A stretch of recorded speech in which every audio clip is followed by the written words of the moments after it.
এখানে আমি 6 বছর বাচ্চার জন্য একটা পায়জামা বানাবো। আমি লাম নিয়েছি 28 ইঞ্চি।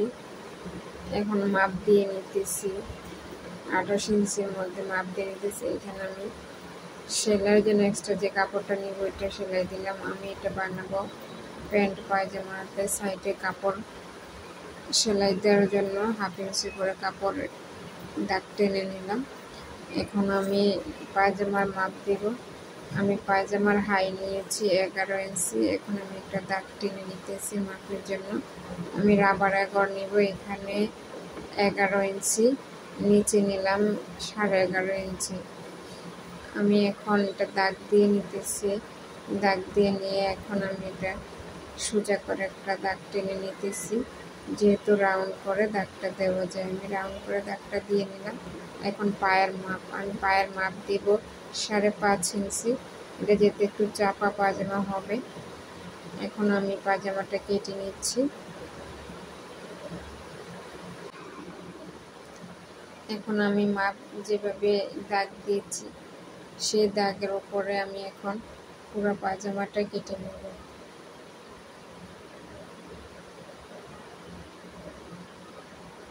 পায়জামাটা কাটিং করে শেষ আমার। এখন আমি চলে যাব সেলাই করতে। আপনারা পুরো ভিডিওটা যদি একবার দেখেন তাহলে আপনারা অতি সহজে আপনারা সেলাই করতে পারবেন। এখন আমি এটা যেহেতু প্যান্ট পায়জামা বানাবো সেজন্য আমি মাঝ বরাবর কেটে নিচ্ছি। এখন আমি চলে এলাম সেলাই করতে। এখন আমি প্যান্ট পায়জামা বানানোর জন্য সাইডে দিয়ে একটা সেলাই দিয়ে নিচ্ছি।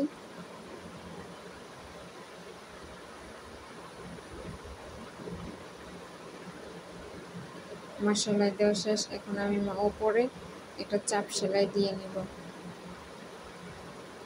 সুন্দর করে হালকাভাবে চাপ সেলাই দিয়ে নেব,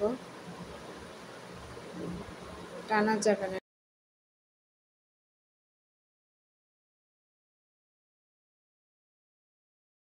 আস্তে আস্তে হালকা করে পিছনে হাত দিয়ে সেলাইটা করবেন, তাহলে কাপড়টা কুঁচকাবে না। এখন আমার সেলাই দেওয়া শেষ হয়ে গেছে। দেখেন সেলাইটা কত সুন্দর হয়েছে। এখন আমি নিচের পাটা সেলাই করে নিচ্ছি। নিচের পাটা আমি একটু চওড়া করে দিতেছি। আমি একটু চওড়া দিচ্ছি, যা যতটুকু লাগে সে ততটুকু দিতে পারেন।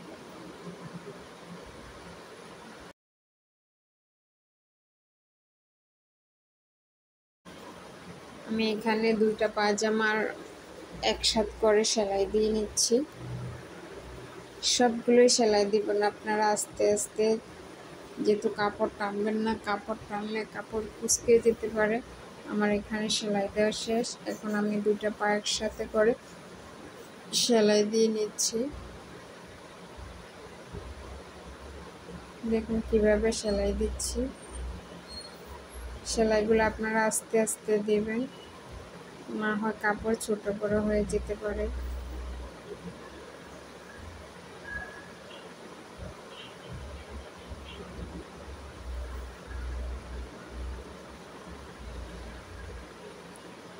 এখন আমি পায়ের মাপটা আবার দেখিয়ে দিচ্ছি। এখানে আমি 5.5 ইঞ্চি নিয়েছি, যেহেতু ছোট বাচ্চা সেজন্য আমি 5.5 ইঞ্চি নিয়েছি। আপনারা চাইলে আরো কম বা বেশি নিতে পারেন, সেটা আপনাদের ইচ্ছা। এখন আমার পা সেলাই দেওয়া শেষ। এখানে আমি ডাবল সেলাই দিয়েছি।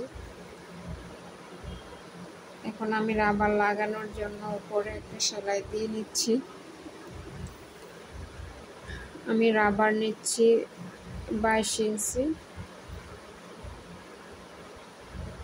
কোমর 22 ইঞ্চি হবে। এখন রাবারটা সেলাই দিয়ে নিচ্ছি, জয়েন্ট করে নিচ্ছি একসাথে। কয়েকটা সেলাই দিবেন, 4-5টা সেলাই দিবেন, যেহেতু শক্ত হয়ে লেগে থাকে। আমি এখানে কয়েকটা সেলাই দিয়ে নিলাম। এখন আমি রাবারটা লাগাবো। রাবারটা লাগানোর সময় যেহেতু না প্যাঁচ খেয়ে থাকে, এটা উপরে কাপড়, নিচের রাবারটা দিয়ে উপরে কাপড়টা দিয়ে সুন্দর করে উপরের দিকে দিয়ে সেলাইটা দিবেন। যেহেতু রাবারটা ভিতরে না পেঁচিয়ে যায় সেদিকে লক্ষ্য রাখবেন। আস্তে আস্তে সেলাইটা দিয়ে নেবেন। এখন আমার একটা সেলাই দেওয়া শেষ, এখন আমি উপরে আরেকটা সেলাই দিয়ে নিব। আমি এখানে 2টা সেলাই দিব, আপনারা চাইলে মাঝে একটা সেলাইও দিতে পারেন। আমার সেলাই দেওয়া শেষ, দেখেন কত সুন্দর হয়েছে রাবারটা লাগানো। এইভাবে যদি আপনারা রাবার লাগান তাহলে আপনারা এত সুন্দর করে লাগাতে পারবেন। এখন আমার পুরো পায়জামাটা শেষ, এখন আমি আপনাদেরকে দেখিয়ে দিচ্ছি কত সুন্দর হয়েছে আমার পায়জামাটা বানানো। আপনারা যদি ট্রাই করেন আপনারাও এত সহজে পারবেন।